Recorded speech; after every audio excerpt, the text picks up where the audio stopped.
Hey YouTube, it's been a while since I've made a video. I'm gonna label this one 2 steps forward and 1 step back. It's been roughly 7 months since I've touched this car, and it is mainly due to that right there.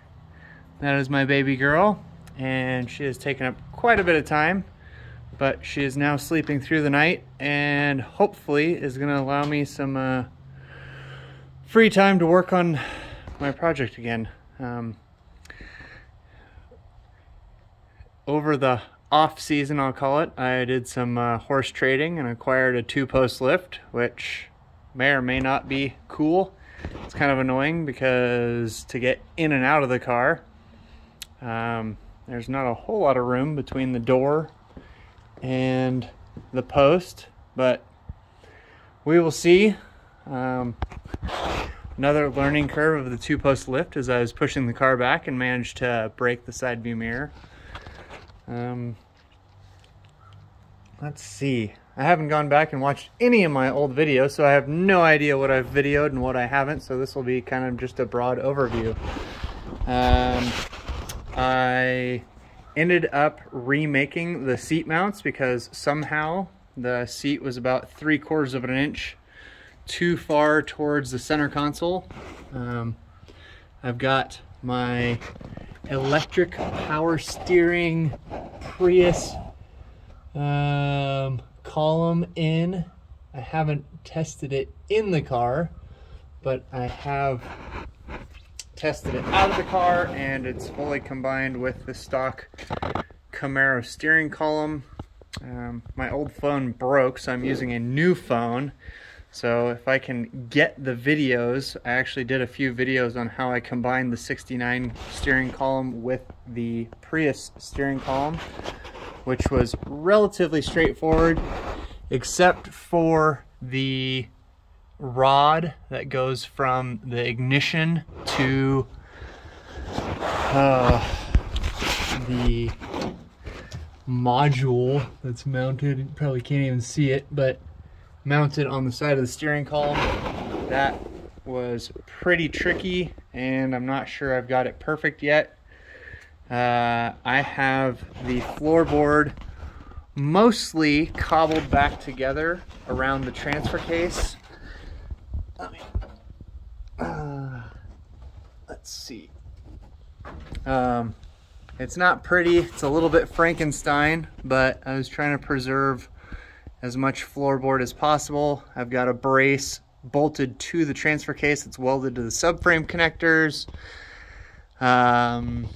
Let's see, what else? I sold the old T56, which was stock out of a 98 Camaro, and through a little bit of luck and a little bit of horse trading, I managed to upgrade to a T56 Magnum, which was used very, very little. So I'm pretty stoked about that. That's an upgrade of almost double the foot-pound of torque capacity.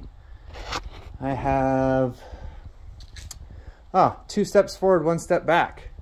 I originally had coilovers in here that were off of a 69 Camaro from Detroit Speed, and I have since pulled them out and sold them, and these are stock Trailblazer. I guess I'll call that some sort of strut knuckle thing that bolts to the lower control arm, and inside is I don't even remember what, Beltec dropped spindles. They drop 2 inches. And then this piece right here is just tacked in place, but that's an additional 2 inches of drop. So a total of 4 inches of drop from the factory Trailblazer. And I'm pretty happy with that. It was a lot better than the coilovers, which the reason I got rid of the coilovers is I could never isolate the movement at this mounting point, because when the suspension cycled, that point would move from side to side and change the ride height. and the geometry of the suspension. So this side is tacked in place. I will probably cut those tack welds because the strut and that arm are not perfectly in line. So I'll probably cut this really, really heavy tack weld, which I shouldn't have done it that hard, and move this from side to side in order to get that alignment perfect. So let's see, my steering column is tack welded. It's good enough to test it. I'm gonna put power to the column and make sure everything's good. And let's see, and then I'll final weld it up, and that will be my electric power steering. This side obviously haven't welded in place yet. I need to take the plasma cutter and kind of knock out some of this material around here for clearance, and then I will tack everything in place with the weight on the car and make sure everything's perfect. Let's see, what else? I'm toying with the idea of either patching holes in this in the firewall or just making a skin to completely cover it. In the near future, I will be ordering vintage air or classic auto air. Haven't decided which yet. And I'll need to mock up all that stuff. I don't know if I'll be able to use this AC compressor with how tight the turbo manifolds are. I'll try to get in there, but I have notched the frame to clear the turbo manifolds, and I will probably box that in with some scrap steel. Let's see, what else? Man, there's just tons of loose ends that I haven't figured out yet. I think the wheels are perfectly centered. They're not quite perfectly centered. I think if I had my way, I would move the wheel forward in the opening about 3/8 of an inch, which would correct what appears to be 3/4 of an inch overall. But I don't know if I have enough room or have enough wiggle room in my body mounts or my subframe mounts to move it forward 3/8 of an inch. So I might have to either cut them off or re-weld them. I don't know. I haven't figured it out yet. But it does bug me a little bit that the wheel is closer to the fender there than it is to there. But I also do not have the front clip completely bolted in place, which I think has shot me in the foot in a couple of different ways. Because I think once the subframe is fully bolted in place, I will end up remaking my core support mounts. They are really, really well welded in there. It is this piece. That's one of the first things that I ever did when I was trying to mock this up and get everything to fit. And I think they're about, I don't know, maybe 2 inches low. So I've watched a bunch of assembly videos on 69 Camaros, and they say without the inner fender wells and without everything just bolted up completely solid, that you can move the front end inches, because 1/8 of an inch back here, fender's roughly 4 feet long, so that could be a 1/2 inch in the front off just by having the back of the fender 1/8 inch low. So that will be interesting. And then this tire is kind of turned, so it kind of exaggerates the difference in gap on the front. Let's see, what else? 2 steps forward, 1 step back. The rear tire is fairly well centered. Again, I think it could probably go about 3/8 of an inch back and be perfectly centered. but I am contemplating remaking my arms back here so that they are adjustable front and back, and then same with the upper bars. I'm contemplating remaking those so that they're adjustable, so that you can just spin the bar and adjust how well the tire's centered, and also adjust the pinion angle. So that kind of sucks, but now that I've built them once, I think they'll be pretty quick to remake if I decide to. Let's see what else. This fender needs to be replaced. Somebody did a lousy job scabbing on just the fender. They didn't go up to the sail panel.